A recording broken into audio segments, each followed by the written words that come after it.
Welcome everyone to today's deep dive. We're tackling something a little different today. Usually when we talk about a major film festival like Berlin or the Berlinale, we're here to talk about the glitz. Yeah, the celebration of it all. Right. We're talking about who is wearing what on the red carpet, who's going to win the Golden Bear, or, which new indie darling is going to sweep the Oscars next year. Yeah. It's usually just, it's champagne and flashbulbs. It's the trade show of the beautiful people, usually. But today, we are not talking about any of that. We are heading into what our source material, which is a really fascinating breakdown from the channel Clownfish TV, hosted by Neon and Geeky Sparkles, describes as something completely different. Right. They aren't describing a film festival at all, really. No, they're describing what sounds like a diplomatic hostage situation. It is a stark contrast to what you'd expect. The picture they paint of the 2024 Berlinale is of an event that has it's ceased to be about cinema. It is morphed into a political mind, and not just a polite, let's debate tax policy kind of minefield.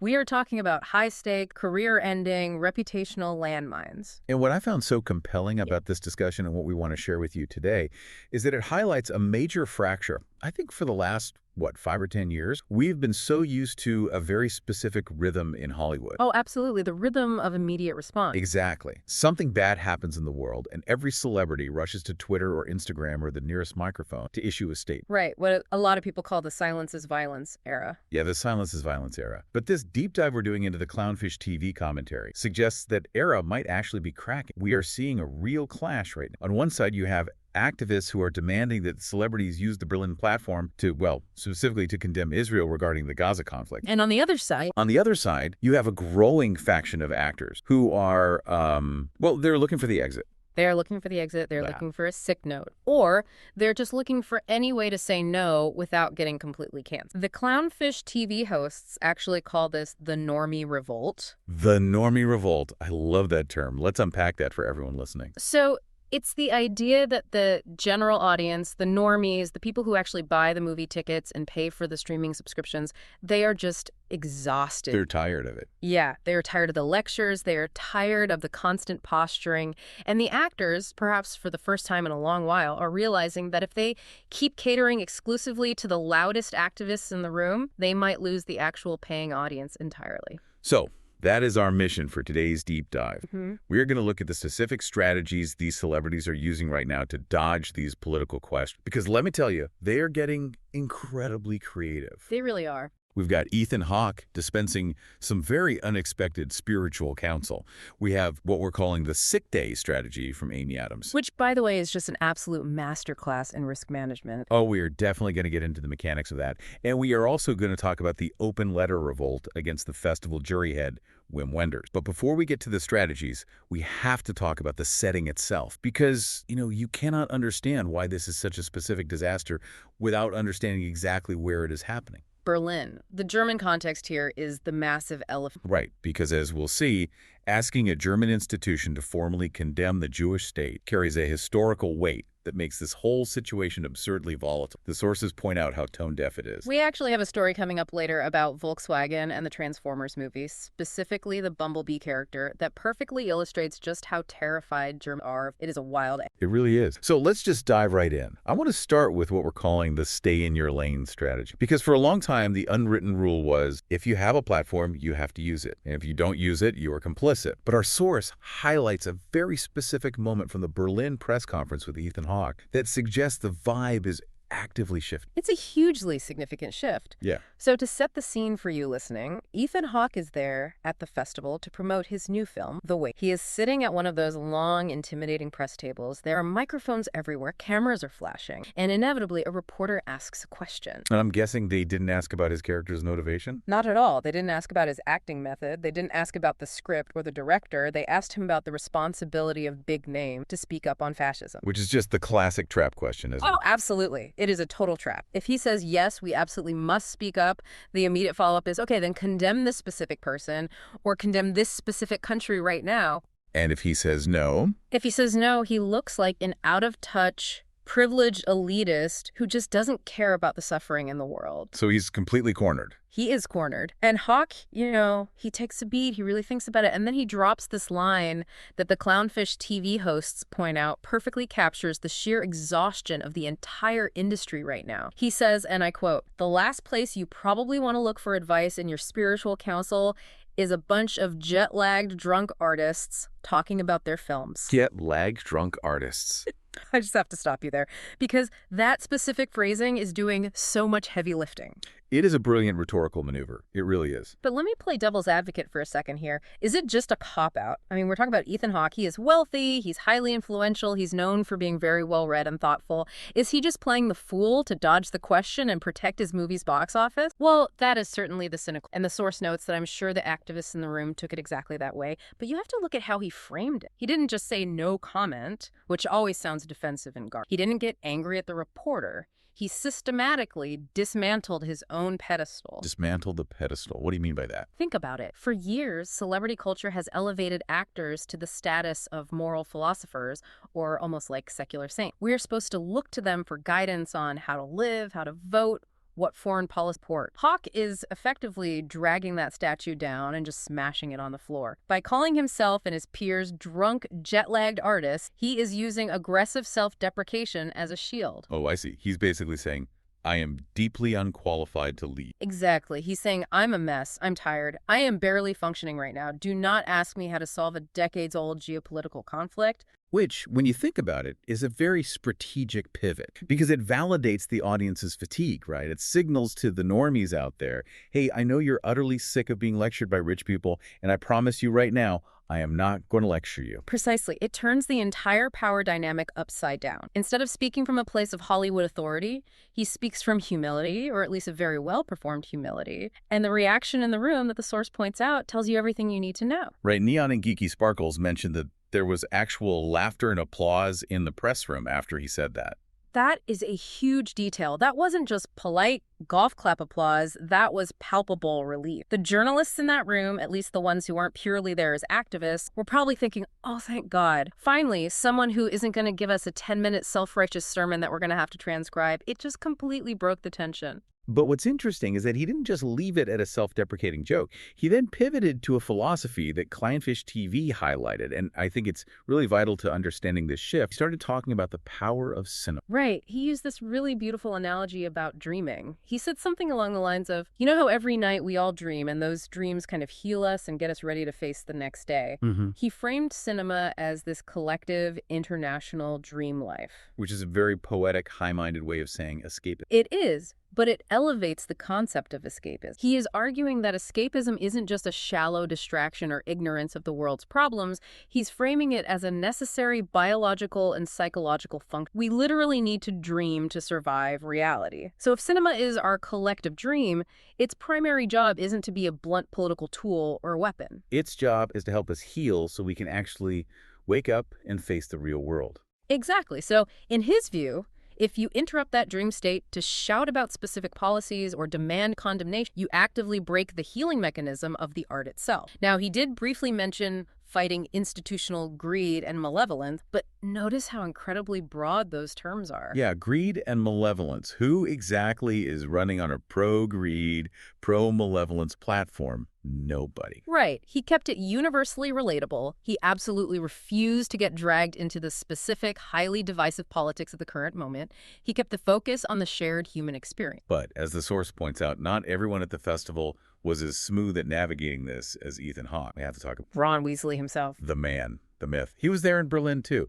And he clearly tried to take a very similar stay-in-your-lane approach, but it just didn't land quite the same way. No, it didn't. He stated, for the record, during an interview that he is anti-fascist. Which, again, bold stance there, Rupert. I mean, who goes on the record saying, I am pro-fascist? Right. It is the lowest possible bar you can clear. It's like bravely declaring, I enjoy oxygen, but then he added a critical qualifier. He said that there is a time and a place for these deep political discussions. And the implication was painfully clear. The red carpet at a glamorous film festival in Berlin Berlin is not that. And did that reasonable, moderate stance save him from the activist backlash? Not even a little bit. And this is a key point that the Clownfish TV host hammer home. Even this incredibly safe, middle-of-the-road stance wasn't enough for the act because Grint didn't explicitly slam the specific targets they wanted him to, namely Israel. He was heavily criticized for dodging. This is exactly what the source refers to as the trap. Exact. The source argues that for these specific activists, it is a strict purity test. You can stand there and say, I hate fascism all day long, but if you don't define fascism exactly the way the activists define it in that exact moment, and if you don't attack the specific people they want you to attack, your statement, in fact, silence or calls for moderation are actively viewed as complicit. So poor Rupert Grint is just trying to be the moderate voice of reason, essentially saying, hey, let's just focus on the art and the movies right now,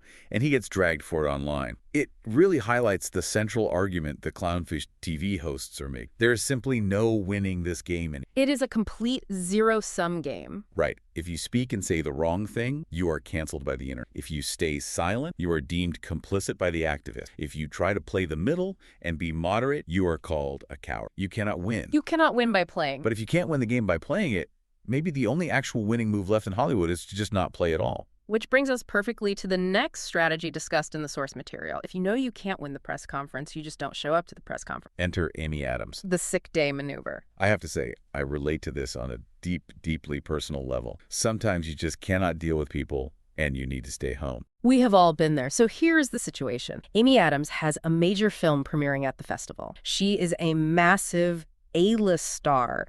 Usually she would be front and center on the red carpet, doing all the press junkets, posing for the international photographers, but she wasn't there. She completely missed her own premiere. Now, officially, the PR line might be a scheduling conflict or a sudden illness, but the source material, Neon and Geeky Sparkles, they are highly skeptical about that official line. They are very skeptical. They strongly speculate that she likely just nope. She or her team looked at the situation on the ground in Berlin. They saw the protests, the immense tension, the trap questions waiting for her from every single reporter, and they just decided it wasn't worth the risk. The host actually had a really funny line about this. They said something like, my cat's cousin's friend's uncle's dog is sick, just to highlight how absurd the excuses can get. It really highlights the absurdity of the PRs. But let's look at the actual mechanics of this from an industry. Why is this becoming a go-to strategy? Because in this specific cultural climate, especially in Berlin, given the massive tensions around Israel and Gaza, simply showing your face is a liability. Because if you are physically there, you are a target for the microphone. Exactly. You are a sitting duck. A reporter sticks a mic in your face on a live feed and asks, do you condemn Israel? What do you do in those 3 seconds? If you say yes, you alienate a huge portion of the industry, potentially alienate the studio backing your film, and maybe destroy your career in Hollywood. If you say no, you are instantly branded a supporter of genocide by the act trended on Twitter. It is the ultimate lose-lose scenario. So the smartest, the truly calculated PR move is to not be in the room where if you are sick or if you have an unavoidable schedule, you can have your publicist send a very polite, generic saying, so sorry I couldn't be there to celebrate with you all, sending my love to the cast and crew, and you just stay home in your pajamas. You avoid the landmine entirely. It's all about plausible deniability. You can't clip a viral soundbite from a woman who isn't standing at the podium. Exactly. And the source strongly suggests this isn't just going to be an Amy Adams. They predict we are going to see a lot more from actors intentionally finding or creating conflicts to avoid these high-stakes press tours entirely. You can imagine agents calling their clients right now and saying, look, Berlin is way too hot right now. Maybe we suddenly realize you have a scheduling conflict that week. It makes complete sense from a business standpoint. Why risk your brand, your future earning potential, and frankly, your mental health for a 10-minute press junket where half the room is actively trying to trap you into ending your own career? You wouldn't. Right. But while actors like Amy Adams and Ethan Hawke are trying to delicately dodge the conflict, there are others who are running straight into the fire. And that brings us to the actual leadership of the festival itself. Yes, section 3 of our deep dive, the ideological clash, because this is where the story stops being just about individual actors dodging awkward questions and becomes an all-out war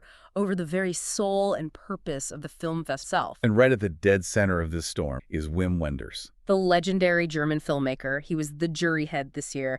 And he is a man who apparently did not get the memo that silence is no longer an option for the activist crowd. Because during the opening press conference, Wenders said explicitly and on the record that they stay out of politics. Which is a remarkably bold move for a festival head in 2024. And he actually went even further than that. He claimed that filmmaking was the opposite of politics. The opposite of politics. That is a massive philosophical bomb to drop in a room full of journalists. It really is. But let's look at that claim for a second. Is he right? I mean, historically speaking, hasn't film always been inherently political? You think of things like Battleship Potemkin or Charlie Chaplin's The Great Dictator. Sure, individual films can obviously be but Wenders is arguing something much more foundational and nuanced here. He is suggesting that the core act of film, creation of art, and the exploration of the human condition operates on a completely different frequency than the binary, highly confrontational nature of modern politics. So politics divides people into camp, while art is meant to connect. Exactly. Politics is fundamentally about power and coercion, while art, ideally, is about truth and shared empathy. That is the philosophical argument. And he actually had institutional backing on this stance, didn't he? He did. Trisha Tuttle, who is the festival head, put out a statement supporting the idea that artists should not be expected to publicly comment on broader geopolitical debates over which they have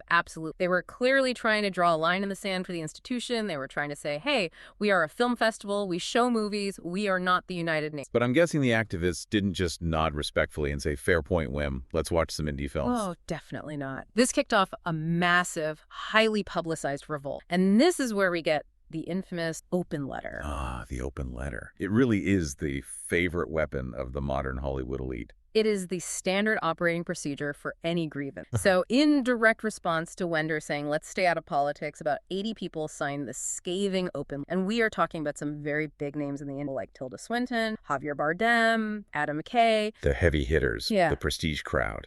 Exactly. And the letter was not pulling any punches. It explicitly stated that they fervently disagree with Wenders' premise. Their core argument is that you cannot ever separate film from politics. They view the festival's institutional silence on the violence in Gaza not as a neutral stance, but as active complicity in the violence. They officially demanded a ceasefire and a formal condemnation of Israel from the festival. So you have the jury head saying no politics, and the major stars invited to the festival saying literally everything is politics. It's essentially a civil war within the Berlinale. It is. But here is where the source material, Clownfish TV, adds a really interesting and frankly much darker layer to this whole open letter dynamic. They start talking about the concept of the list. Wait, let's pause on the list for a second. The source claims that by signing this letter against Wim Wenders, these actors are essentially telling on themselves. But this is Hollywood we're talking. People sign open letters on a Tuesday before they've even had their coffee. Does this actually matter to a studio executive sitting in an office at Disney or Warner Bros? Well, the source argues that if this was 2020, maybe not. It might have been seen as good PR back then. But in 2024, they argue, yes, it absolutely matters. And it all comes down to the bottom line. Because the theatrical box office is currently struggling so much. Because the specific type of movies that are struggling the hardest right now are the ones perceived by the general audience as being message-heavy or If you are a studio exec trying to greenlight a $200 million blockbuster, and you see Javier Bardem or Tilda Swinton signing a highly publicized document that demands a specific, incredibly divisive political stance on a global conflict, you aren't seeing a noble activist. You are seeing a walking marketing nightmare. You're seeing half of your potential global audience deciding to stay home because they don't want to support that actor's politics. Or worse than just staying home, you're looking at active organized boycott. The source suggests that we are actually moving back toward a sort of soft McCarthyism in Hollywood. But the key difference is it's not being driven by a government committee looking for communists. It's being driven by terrified shareholders looking for profit. Unpack that a bit more. How does that soft McCarthyism actually work in practice? Well, the argument is that the big legacy studios, your Disneys, your Warner Bros., they just want to make. To do that, they need to sell tickets to everyone. They need Democrats, Republicans, people who strongly support Israel, people who strongly support Palestine. They need the widest possible, most general audience. They need the normie to buy popcorn. So when those executives see a list of 80 actors who are aggressively publicly political, the source theorizes that those executives are looking at that list, cross-referencing it, and thinking, okay, that person person is a problem. That person is a liability to our marketing rollout. It signals to the studio that this actor refuses to play the safe corporate game. It signals that if you hire them, they're going to prioritize their personal activism over the film's carefully crafted marketing campaign when they go on the press. That is a genuinely scary thought for an actor trying to navigate that. You think you're doing the morally right thing, standing up for your deeply held beliefs, joining your peers, but you might actually be silently blacklisting yourself from the next major Marvel or Star Wars movie because a suit in Burbank thinks you're too risky. It is a massive calculated risk now. And the Clownfish TV hosts argue that because films that are heavy on political messaging have been actively failing at the box office lately,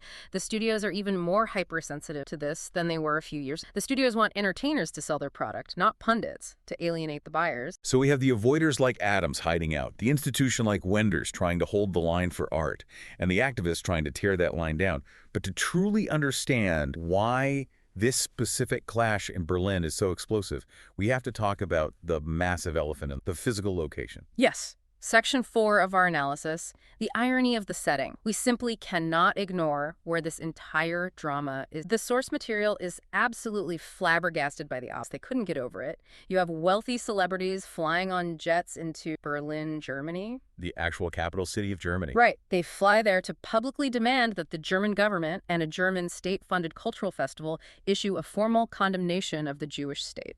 When you lay it out plainly like that, it sounds like a bad satirical sketch. The Source actually compares it to the movie Tropic Thunder. It's that level of profound, hilarious. They argue that these Hollywood activists are completely and utterly tone-deaf to the local, cultural, and historical context of the visiting. Germany has a very specific, unique moral duty regarding Because of, well, the incredibly dark history of the 20th century. The Source refers to the certain mustache man. We obviously all know who they mean. The Holocaust is the foundational trauma of modern. The entire post-war German national identity, their entire political framework, is built around the strict concept of never. And this is where we really need to introduce and explain the concept of Staats. Right, Staatsräson. It is a German term that literally translates reason of state. In modern Germany, the security and existence of the State of Israel is legally and culturally considered part of the Staats. It is a fundamental, non-negotiable pillar of their identity as a reformed nation. So for a German government official or a major state-funded institution like the Berlinale, formally criticizing Israel isn't just taking a controversial political stand. It is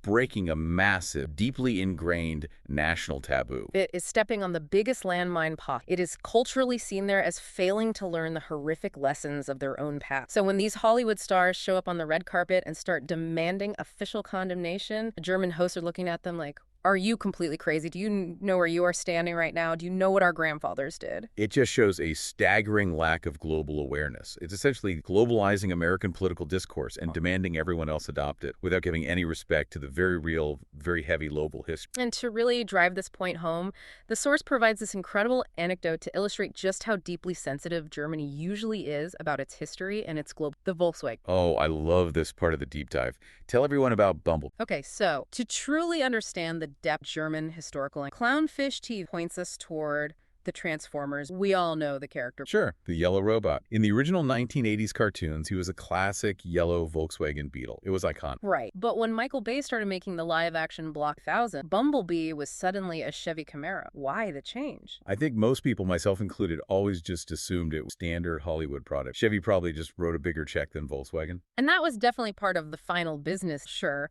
But the Source points to a much deeper historical reason that originated before the money. They claim that for a very long time, Germany, and specifically the Volkswagen Corporation, was utterly terrified of associating the VW Beetle with any form of war or violence. Because of its specific origin. Think about the history. The Beetle was literally created as it was personally commissioned by Adolf Hitler, the flagship project of the Nazi up to the war. Right. It has a fundamentally dark origin story tied to fascism. So for decades and decades after World War II, Volkswagen was desperate to completely rebrand that car globally. They wanted it to be the peace and love car, you know, the Herbie the Love Bug cute car. The ultimate hippie car of the 1960s. Exactly. They did not want to be seen as a war machine ever again. So the idea of licensing the VW Beetle to turn into a giant, heavily armed alien robot shooting missiles at people in a Michael Bay movie, that was a massive red line for them. The Source suggests they refused to license it early on because they were so paranoid that seeing a VW fighting in a war would subconsciously remind people of their militaristic Nazi past. That is absolutely wild to think about. A major corporation was that intensely self-conscious about a cartoon robot holding a gun. And the source brilliantly uses this anecdote to contrast with the current demands being made in Berlin. They are essentially saying, look at this situation. This is a country and a corporate culture that wouldn't even let a fictional yellow cartoon car hold a laser gun because they were terrified of looking like Nazis again. And now, today, you activists want those same people to officially condemn the Jewish state on a global scale. It really puts the tone-deaf accusation into sharp perspective. Yeah. It's not just that the activists aren't reading the room, it's that they haven't bothered to read the history books at all. It really is, and it highlights the massive disconnect between the insulated Hollywood bubble and the complex reality of the rest of the world. The activists arrive and view everything through their specific American lens of oppressor versus oppressed. But the Germans view the exact same conflict through their historical lens of perpetrator versus victim, tied directly to the Holocaust, and those two totally different worldviews violently crashing into each other on the red carpet. And meanwhile, while all this heavy historical and ideological clashing is happening, the normies are just watching this train wreck from their couches and deciding to completely check out. That is the other massive theme that Clownfish teaches, the Normie Revolt. I really do like that term. It captures the mood perfectly. The source argues that the general public simply does not care what Rupert Grint or any other actor thinks about complex geopolitics. In fact, they don't just not care, they actively resent being lectured by him. Basically, the audience screaming, "Shut up and play the wizard." A bit harsh, but yeah, that's the sentiment. The source suggests that audiences go to the movies for the exact reason Ethan Hawke stated: escape. They want to dream. When every single film festival becomes a tense political rally and every award acceptance speech becomes a scolding sermon, the audience just disengages entirely. And the source specifically links this audience fatigue to the actual box office failures of recent message-heavy films. Right. They argue that the go woke, go broke phenomenon, which is a specific phrase the source uses repeatedly, is a very real financial metric in this context. If you actively alienate half of your potential ticket buyer by implicitly or explicitly calling them fascist, or by forcing your specific political views into every single press interaction, they just stop buying tickets. They find other ways to entertain them. You know, speaking of the word fascist, the source had a pretty interesting, almost linguistic take on how that word is being used now, too. They did. They dedicated some time to discussing what's called semantic drift. That's a fancy term. Let's unpack that for. It's the linguistic concept that words slowly lose their specific original meaning over time due to overuse. Or the source complains that the word fascist has drifted so far from its historical definition that it now basically just means someone who doesn't like what I like or someone who disagrees with my politics. It's been watered down into a generic catch-all insult for the internet. Right. But the really fascinating part, and I have to point out the deep irony the source identifies here, is how they view the activist behavior. They note that some of these activists who are screaming about fascism use tactics that are historically, well, inherently fascist. Like what kind of tactics? What are they pointing? Silencing all enforcing strict group. The source specifically mentions physical intimidation, like hitting people with bike locks at protests, and the very real threats of career black. They argue that if you were using physical violence, public intimidation, and economic threats to force everyone in the room to publicly agree with your specific ideology, aren't you the one actually behaving like a fascist? Oh, that's what they call the violence paradox. Exactly. The source argues that true historical fascism involves ruthlessly enforcing a single state-approved mode of thought. And they claim that the Open Letter Brigade, by aggressively refusing to let Wim Wenders stay neutral and demanding he adopt their stance, is actively enforcing that exact kind of single mode of thought. They are effectively saying, you are not allowed to be apolitical. Apolitical is unacceptable. You must agree with us or we will ruin. Which, to the source, feels a whole lot closer to actual fascism than a weary filmmaker just saying, hey, I just want to talk about movies for a couple of days. And that intense compulsion, that threat of ruin, is exactly what is driving people like Ethan Hawke and Amy Adams to find these creative exit strategies. They are realizing that this is a rigged game they cannot possibly win, so they are trying to either change the rules with humor or just leave the stadium entirely by calling in sick. Exactly. So as we wrap this up, where does this leave the industry? We have looked at the avoidance strategies, the fierce activist backlash, the heavy German history. What is the big picture takeaway from the Clownfish TV analysis? I think the main takeaway is that we are witnessing a real turning point in real time. For the last few years, the cultural momentum was entirely with the act. Celebrities felt completely compelled to speak on every single issue to prove they were good people. This specific Berlin festival clash might just be the moment the tide finally starts to turn back. You really think this is the turn? I do, and the source thinks so too. The fact that Ethan Hawke could joke about being a drunk artist dodging the question and actually get warm applause from the press, the fact that Wim Wenders stood his ground on staying out of politics and was backed by the Fest leadership, it all suggests that the Hollywood institution is trying to frantically correct. They are remembering that they are, first and foremost, a commercial entertainment. And that the audience, those normies we keep talking about, are the ones actually paying the bills to keep the lights on. Exactly. If the audience desperately wants escapism, eventually the free market will provide. And the actors who can smartly provide that escapism without bringing a ton of political baggage to the theater are going to be the ones who thrive. It's fast. It's really like watching a massive cultural pendulum swing in real time. We went fully into the art is activism era, and now we might be seeing the very beginnings of a swing back to a simpler art is art era. And the people getting caught and crushed in the middle of that swing are the ones who can't read the changing momentum. So we have unpacked the Berlin battlefield today. We have seen the survival strategies, the spiritual counsel dodge from Hawke, the brilliant sick day from Adam, and the firm stay in your lane defense from the Festution. And we have seen the intense open letter pushback from the act. And we definitely can't forget laughing at the sheer historical absurdity of demanding Germany condemn Israel while posing for photos on a red carpet. Definitely can't forget that context. But as we sign off, I want to leave you, the listener, with something deeper to chew on. We have talked a lot today about the tension between silence versus speech. We have. The source material clearly implies that silence, or at least refusing to engage in the political circus, is becoming the smartest career play. But here is my question for you to explore on your own. If art is forcefully mandated to be political activism, does it eventually cease to be art altogether and just become pure propaganda? That is the ultimate question here. And in a modern world where silence is violence, is the constant screaming mantra, is simply choosing to dream, like Ethan Hawke said, actually the most rebellious punk rock act you can commit? Is pure escapism the new counterculture? Exactly. Is shutting up, putting your phone away, and just watching a movie the most radical thing you can do right now? It's definitely something to think about the next time you are aimlessly scrolling through Netflix or something to watch. Absolutely. Thanks for joining us on this deep dive. We will catch you on the next one. Stay curious, everyone.